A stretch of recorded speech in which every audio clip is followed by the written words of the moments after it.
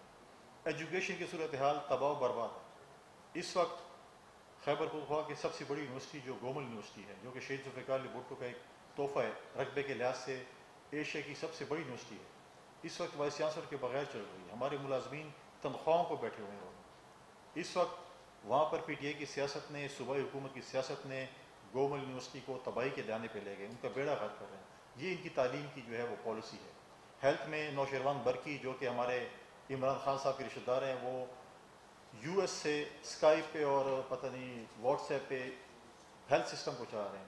Health system تباہی کے دانے پہ ہے, ایجوکیشن تباہی کے دانے پہ ہے, اور پھر بھی یہ کہہ رہے ہیں کہ جی ہم نے بہت سی چیزیں جو ہیں ایسی کر لی ہیں جس میں آپ دیکھیں کیا ہو رہا ہے. لہٰذا کل دوبارہ عمران خان صاحب نے پاکستان پیپلز پارٹی کی لیڈرشپ کے متعلق کچھ باتیں کی, اور یہ آخری وارننگ ہے عمران خان صاحب کے لیے.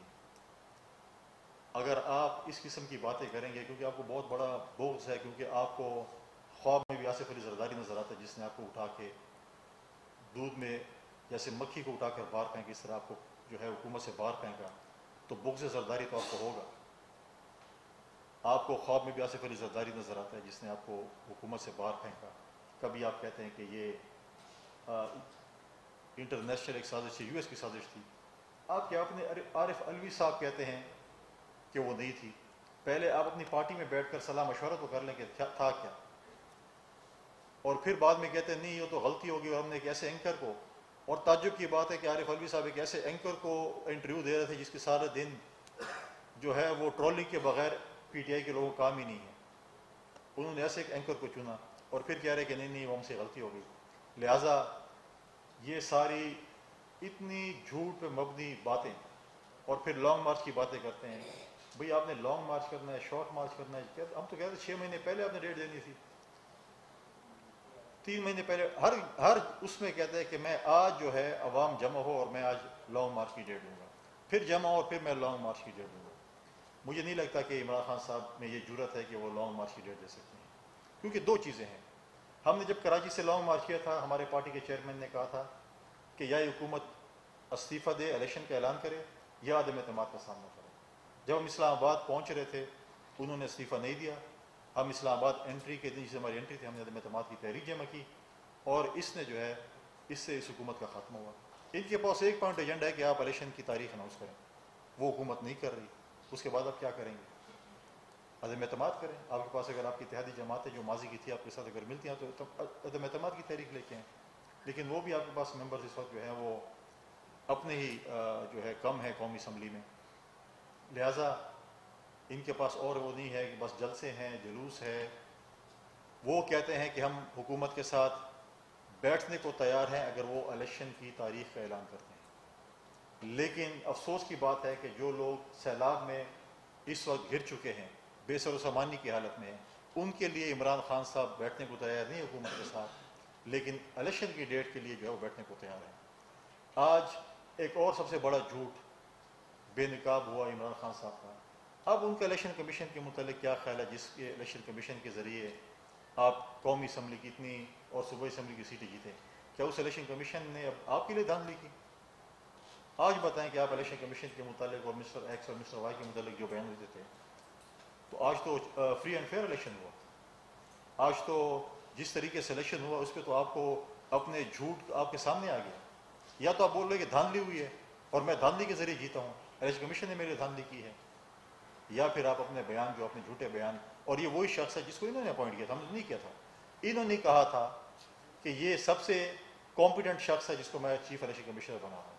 ہم نے ہمیشہ پہلے ان سے کہا تھا کہ یہ سلیکٹڈ ہے، کٹ پتلی ہے، اور وہ ثابت وہ خود کہہ رہا تھا پچھلے دنوں کہ میں تو وزیر اعظم بن گیا تھا لیکن میرے ہاتھ میں تو کچھ نہیں تھی، حکومت تو کوئی اور چلا رہا تھا.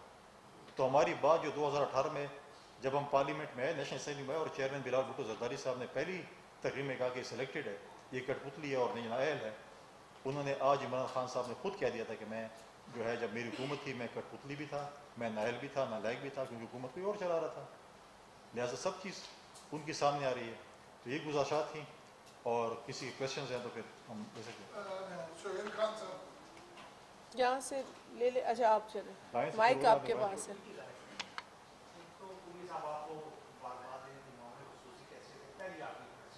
دوسری نمایاں ہے پہلی نمایاں. اچھا یہ بتائیں کہ ابھی آپ برماڈا گئی، وہاں پہ پاکستان کے سلاطدہ لوگوں کے لیے کیا صورتحال بنی؟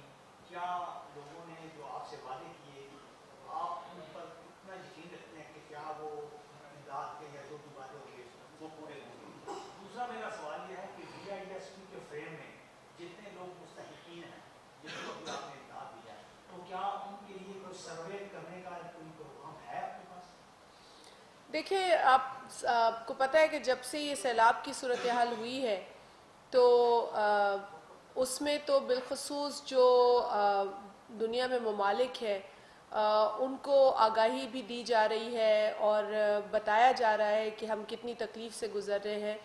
کیونکہ جب پاکستان پیپلز پارٹی کے ساتھ دیگر جماعتیں حکومت میں آئیں، جو vote of no confidence Imran Khan کے خلاف ہوا اس کے بعد، تو اس وقت ملک کی جو فارن پالیسی تھی یا ملک کے ساتھ جو دیگر دنیا کے ممالک کے روابط تھے وہ کافی کشیدہ ہو چکے تھے، اور کافی جگہوں پہ مس انڈرسٹینڈنگز تھیں. کافی جگہوں پر جو ہے وہ پاکستان کا جو موقف ہے، پاکستان کا جو کیس ہے وہ پراپرلی نہیں رکھا گیا. تو آتے ہی وزیر اعظم صاحب نے اور فارن منسٹر صاحب نے پہلے تو پوری یہ کوشش کی کہ ہمارے روابط دنیا کے ممالک کے ساتھ اچھے ہیں اور ہر فرنٹ پہ پاکستان جو ہے وہ نمایاں نظر آئے. لیکن اس کے بعد بدقسمتی سے یہ فلڈز کی صورتحال برپا ہوئی. اس نے ہمیں یہ ضرور فائدہ دیا کہ جو ایکشنز یا جو ایفرٹس لیے جا رہے تھے وہ آلریڈی تھے فارن پالیسی کے فرنٹ پہ، اور ممالک کے ساتھ اچھے روابط جو ہے وہ دوبارہ قائم کیے جا رہے تھے.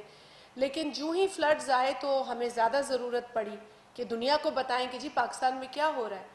پاکستان کی جو خبر ہے وہ بھی انٹرنیشنل میڈیا میں نظر آنی چاہیے نا، جیسے اور جگہوں پر اگر آفت آتی ہے یا ڈیزاسٹرز آتے ہیں تو ہم دیکھتے ہیں کہ دنیا کے ممالک جو ہیں ان کو اس طریقے سے ہائی لائٹ کیا جاتا ہے، لیکن پاکستان کے لیے پھر ہمیں خود بھی زیادہ کوشش کرنی پڑی، اور فارن منسٹر صاحب کو یہاں میں خراج تحسین پیش کرتی ہوں کہ جس طریقے سے انہوں نے ہر فرنٹ پہ پاکستان کی سیلاب کی صورتحال کو بیان کیا، چاہے وہ یو این کے اندر ہو، چاہے وہ پھر وزیر اعظم صاحب کے ساتھ جب وہ گئے جو ایس سی او سمٹ تھی وہاں پر ہو، یا جو بائی لیٹرل ملاقاتیں تھیں ممالک کے ساتھ، اس کے بعد کئی لوگ پاکستان آئے، یو این کے بھی کئی نمائندے یہاں آئے، کئی ریپرزینٹیٹیوز یہاں آئے، اور پھر جو سیلیبریٹیز ہیں جو یو این کے ساتھ کام کرتی ہیں جن کو ایک نام حاصل ہے وہ آئے، یو ایس کانگریس وومن آئیں، ان کے وفد آیا، اسی طریقے سے کینیڈا سے وفد آیا پارلیمنٹیرینز کا. تو یہ سارا ایفرٹ جو ہے وہ اس حکومت کی پرو ایکٹیو جو پالیسی رہی ہے فارن فرنٹ پہ اس کی وجہ سے ہوا. اور اسی طریقے سے یو این کی فلیش اپیل کے اندر 1.3 ٹریلین جو ہے اس کی اناؤنسمنٹ ہوئی. تو ہم شکر گزار ہیں کہ پلیجز بھی ہوئے ہیں اور پلیجز کو آنر بھی کیا جا رہا ہے. ابھی بھی بہت کام کرنے کی ضرورت ہے، اور یہی وجہ ہے کہ ہم جو بھی فورم جہاں پر بھی پاکستان کا کیس رکھ سکتے ہیں ہم رکھتے ہیں. ہم اور زیادہ آگاہی پھیلانا چاہتے ہیں کیونکہ ابھی بھی ہم اس کرائسس میں ہیں. عمران خان شاید وہ واحد شخص ہوگا پاکستان میں جس کو فلڈ کے اور سیلاب کے متاثرین لوگ نظر نہیں آتے، لیکن باقی پورے پاکستان کو پتہ ہے کہ 1/3 پاکستان اس وقت تباہی کو فیس کر رہا ہے، پانی کی صورتحال کو فیس کر رہا ہے. اور آگے آنے والی جو سٹیج ہے، ہم ابھی بھی پوری طرح سے ریلیف کا کام نہیں کر سکے، لیکن آنے والی جو ریہیبلیٹیشن اور ریکنسٹرکشن کی فیز ہے وہ ایک بہت بڑا چیلنج ہے ہمارے لیے. تو جتنا زیادہ ہو سکتا ہے ہم اس پر کام کر رہے ہیں. آپ کو یاد ہے کہ جو فرینچ پریزیڈنٹ کی طرف سے بھی ہمیں ایک آفر آئی ہے کہ وہ ہمارے ساتھ ایک اپیل جو ہے وہ کرنا چاہتے ہیں فرانس کے اندر، اور اس میں یو این نے بھی اس انٹرسٹ کو شو کیا ہے کہ وہ بھی ہمارے ساتھ بیٹھیں گے اور اس اپیل کا حصہ ہوں گے.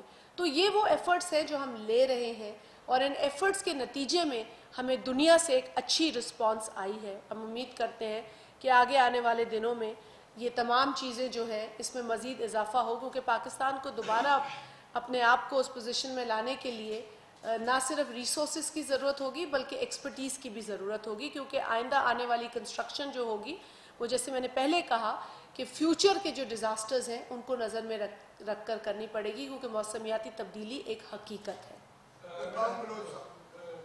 کنڈی صاحب نے درست کہا کہ اس ساری فلڈ کی صورتحال میں B I C as a ministry ایک تو نظر آئی ہے. باقی دو سوال ہیں چھوٹے میرے. ایک تو یہ ہے کہ بی آئی ایس پی میں ایک لوگ وہ تھے جو مستحق تھے جن کو پیسے دی تھی، سیلاب میں وہ لوگ بھی متاثر ہوئے جو مستحق نہیں ہیں، ان کا کیا بنے گا؟ کیونکہ بہت سارے وہ لوگ ہیں. دوسرا میرا سوال یہ ہے کہ پچھلے دنوں آپ کے کسی کلیگ نے اسمبلی میں کہا تھا کہ جو متاثر علاقے ہیں وہاں ہم فری میں بیج دیں گے اور کھاد دیں گے، لیکن کوئی وفاق کی طرف سے کوئی پالیسی سامنے نہیں آ رہی کہ کب دیں گے، کون دے گا، کس طرح ہوگا. سندھ میں اب وائل کی تیاری شروع ہو رہی ہے جہاں بھی پانی نکلا ہے، یا بلوچستان میں، لیکن کوئی پالیسی سامنے نہیں آ رہی ہے. تو یہ کہ کب ہوگا، کس طرح ہوگا، کون کرے گا؟ دیکھیے، دو آپ کے سوالات ہیں، دونوں اہم سوالات ہیں. پہلا سوال تو آپ نے بے نظیر انکم سپورٹ پروگرام کے حوالے سے کیا، اور وزیر اعظم صاحب نے جو اناؤنسمنٹ کی تھی اس کے حوالے سے کیا. اور جو انہوں نے اناؤنسمنٹ کی تھی تو اسے تو بے نظیر انکم سپورٹ پروگرام کے ڈیٹا کو یوز کرتے ہوئے ہم نے رقم تقسیم کی ہے، لیکن جو ڈیٹا کے اندر جب بینیفیشریز جو ہوتے ہیں وہ پی ایم ٹی اسکور 32 پہ مستحق ہوتے ہیں اس ریلیف کے، جو بے نظیر انکم سپورٹ پروگرام کے. لیکن اس کے علاوہ کیونکہ فلڈ افیکٹڈ ایریاز تھے تو اس میں اس چیز کو چینج بھی کیا گیا. کہیں بلوچستان میں جیسے بہت ضرورت تھی تو وہاں پر پی ایم ٹی اسکور سے اوپر جا کر بھی مدد کی گئی، اور مزید لوگ جو بینیفیشریز تھے بے نظیر انکم سپورٹ پروگرام کے ان کے علاوہ بھی جو ہے وہ لوگوں کو دی گئی. تو 90,000 سے زائد ایسے لوگ تھے بلوچستان میں جن کو باوجود مطلب وہ بے نظیر انکم سپورٹ پروگرام کے اندر نہیں تھے شامل، لیکن وہ فلڈ افیکٹڈ ایریا میں تھے، تو اس طرح ان کی مدد کی گئی. اس طرح اور بھی علاقوں میں جو ہے وہ فلڈ افیکٹڈ لوگوں کی بھی مدد کی گئی ہے، نہ صرف جو پروگرام کا حصہ تھے. جہاں تک آپ نے کہا کہ سوال ہے مزید لوگوں کو شامل کرنے کا پروگرام ہے. اس کے لیے میں نے آپ سے پہلے بھی عرض کیا تھا کہ ہم ڈائنامک رجسٹری کرنے جا رہے ہیں، کیونکہ ویسے بھی پاکستان کے اندر دیکھا گیا ہے کہ غربت میں اضافہ ہوا ہے، اور بالخصوص گزشتہ 4 برسوں میں جو حکمران تھے جو پے در پے جھوٹ بولتے تھے اور کہتے تھے ہم نوکریاں دیں گے، 1 کروڑ نوکریاں دینے کے وعدہ کیا الیکشن کے اندر آئے تو انہوں نے نوکریاں دینی تو دور کی بات ہے، انہوں نے تو یہ کہنا شروع کر دیا کہ جی سب کچھ اچھا ہے، کسی بھی چیز کی ضرورت نہیں ہے، نہ یہاں مہنگائی ہے نہ یہاں بے روزگاری ہے، پاکستان میں تو سب اچھا چل رہا ہے، انڈیکیٹرز تو بہت اچھے ہیں. تو ان کو تو کچھ برا نظر آیا نہیں، لیکن انہوں نے برا بہت کیا پاکستان کے اندر. جو پہلے ہی خراب حالات تھے ان میں مزید خرابی گزشتہ 4 برسوں میں آئی، اور ایسی خرابی آئی کہ جس کو ٹھیک کرنے کے لیے اس حکومت کو بہت کوششیں کرنی پڑ رہی ہیں، اور وہ کرے گی، لازمی ہے، ہماری ذمہ داری ہے. لیکن جہاں تک سوال پیدا ہوتا ہے کہ سوشو اکنامک سٹیٹس لوگوں کا بدلا ہے، تو مزید لوگوں کو اس پروگرام میں شامل کرنے کی ضرورت ہے، جس کے لیے ڈائنامک رجسٹری جو ہے وہ ہم نے شروع کرنے کا فیصلہ کیا تھا اگست میں، لیکن اس کے بعد یہ سیلاب کی صورتحال آ گئی تو اس میں اس لیے ڈیلے ہوا ہے. اور یہ اب بہت ہی ضروری ہے کرنا، کیونکہ ورلڈ بینک کی رپورٹ کے مطابق بھی تقریباً 90 لاکھ لوگ جو ہیں وہ غربت کے سرکل میں مزید ایڈ ہوں گے. تو اس لیے بہت ضروری ہے کہ ہم یہ ڈائنامک رجسٹری شروع کریں. ہم صرف اس بات کا انتظار کر رہے تھے کہ تھوڑی سی سچویشن سٹیبل ہو جائے. سیلاب زدہ علاقوں میں بھی ہم نے کرنا ہے، تو ہم چاہ رہے تھے کہ تھوڑی، کیونکہ سندھ کا تو 23 ڈسٹرکٹس ایسے تھے جس کے اندر یہ ریلیف کا پروگرام چل رہا تھا، تو یقیناً یہ بہت بڑا چیلنج ہوگا، لیکن ہمیں اس کو سر انجام ضروری دینا ہے. اور جہاں تک آپ نے سیٹس کی بات کی تو یہ بالکل درست بات ہے کہ وفاقی حکومت نے، آج بھی وفاقی کابینہ میں اس بات کا ذکر ہوا ہے اور یہ بتایا گیا ہے کہ سندھ کی جو حکومت ہے وہ بہت کوآپریٹ کر رہی ہے، کیونکہ سندھ کے کاشتکار کو بہت زیادہ نقصان ہوا تو تمام صوبوں کے اندر کاشتکار کو، کسان کو نقصان ہے. لیکن اب وہ 3 جو دیگر حکومتیں، جس میں بلوچستان کی حکومت کے ساتھ بھی ڈائیلاگ اچھا جا رہا ہے، لیکن جو 2 حکومتیں ہیں جہاں پہ ایک ضدی انسان جو ہے وہ ان حکومتوں کے اوپر قابض ہے اور وہ وہاں کی مشینری کو کام نہیں کرنے دے رہا شاید، تو شاید اس شخص کی ضد ہے کہ وہاں پر لوگ جو ہے وہ فائدہ نہ اٹھائیں وفاقی حکومت کی اسکیم سے. تو ان سے پھر بھی کوشش کی گئی. وزیر اعظم صاحب نے کہا ہے، جو نیشنل فوڈ سیکیورٹی کے منسٹر ہیں ان سے کہا ہے کہ وہ دوبارہ کوشش کریں، ان سے بھی بات کریں. لیکن سندھ اور بلوچستان کی حد تک تو یہ بات طے ہے کہ یہ پروگرام جو ہوگا فیڈرل گورنمنٹ کا، اس میں یہ 2 صوبے بھی شامل ہوں گے اور کسانوں کو یہ جو بیج تقسیم کا سلسلہ ہے یہ شروع کیا جائے گا. ایک تو یہ بتائیں کہ سردیاں سڑ ہیں اور جو متاثرین چھت سے محروم ہیں اس کے لیے حکومت نے کیا اسٹریٹجی اختیار کی؟ اور دوسرا سوال یہ ہے کہ عمران خان جو لانگ مارچ کی دھمکیاں دے رہا ہے اس بارے میں تھوڑا سا. دیکھیے، کسی کا بھی پروٹیسٹ کرنا یا لانگ مارچ کرنا یہ اس کا جمہوری حق ہے. وہ پاکستان پیپلز پارٹی وہ جماعت ہے جس نے بہت ریلیز بھی نکالی ہیں، مارچ بھی کیے ہیں، دھرنے بھی دیے ہیں، کیونکہ اس ملک میں یہ فضا بنی رہی ہے کئی عرصے تک جہاں پر لوگوں کو ان کے حقوق نہیں ملے، جمہوری حقوق نہیں ملے. عمران خان نے تو مشرف کے ریفرینڈم میں سب سے بڑا وہ خود ہی کیمپین کر رہا تھا نا. جنرل مشرف کے ریفرینڈم میں تو میرا خیال ہے پولنگ ایجنٹ بھی تھا وہ. تو اب یہ شخص جو ہے اگر یہ سمجھتا ہے کہ لانگ مارچ دھمکی ہے تو ہمارے لیے دھمکی نہیں ہے. لیکن لانگ مارچ کی کال دینے والے کو خود سوچنا ہے کہ وہ لانگ مارچ کرنا چاہتا ہے یا وہ جو ہمیں خبریں مل رہی ہیں کہ وہ چور دروازہ ڈھونڈ رہا ہے، وہ بیک ڈور سے باتیں کر رہا ہے، وہ کوشش کر رہا ہے کہ کہیں سے اس کو پھر سے کوئی سہارا ملے. اور کہنا تو مناسب نہیں ہے، لیکن اب بات پبلکلی لوگ کہتے ہیں کہ جی وہ ان کو جن خدمات کی ضرورت تھی وہ خدمات حاصل کرنے کی وہ پوری کوشش کر رہا ہے. نیپی چینج کرنے والی بات میں کہنا چاہ رہی تھی سہیل بھائی، لیکن اب وہ بگڑا ہوا شخص ہے، وہ چاہتا ہے لوگوں کو گمراہ کر رہا ہے اور لوگ بھی یقیناً گمراہ ہو جاتے ہیں.